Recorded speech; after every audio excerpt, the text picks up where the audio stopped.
In today's free online video editing tutorial, I will show you the best iPhone app for enhancing quality while recording.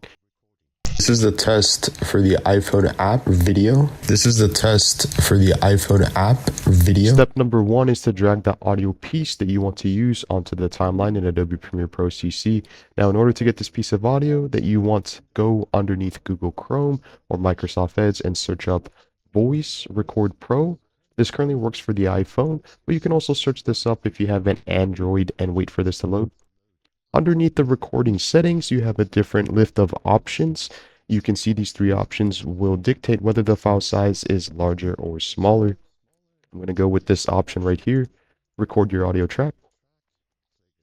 Click as it's complete. Bonus tip is to transfer onto the PC or the computer without any cords. Click on this icon right here, the Wi-Fi transfer. Type in the numbers you see here on the screen to go to Google URL.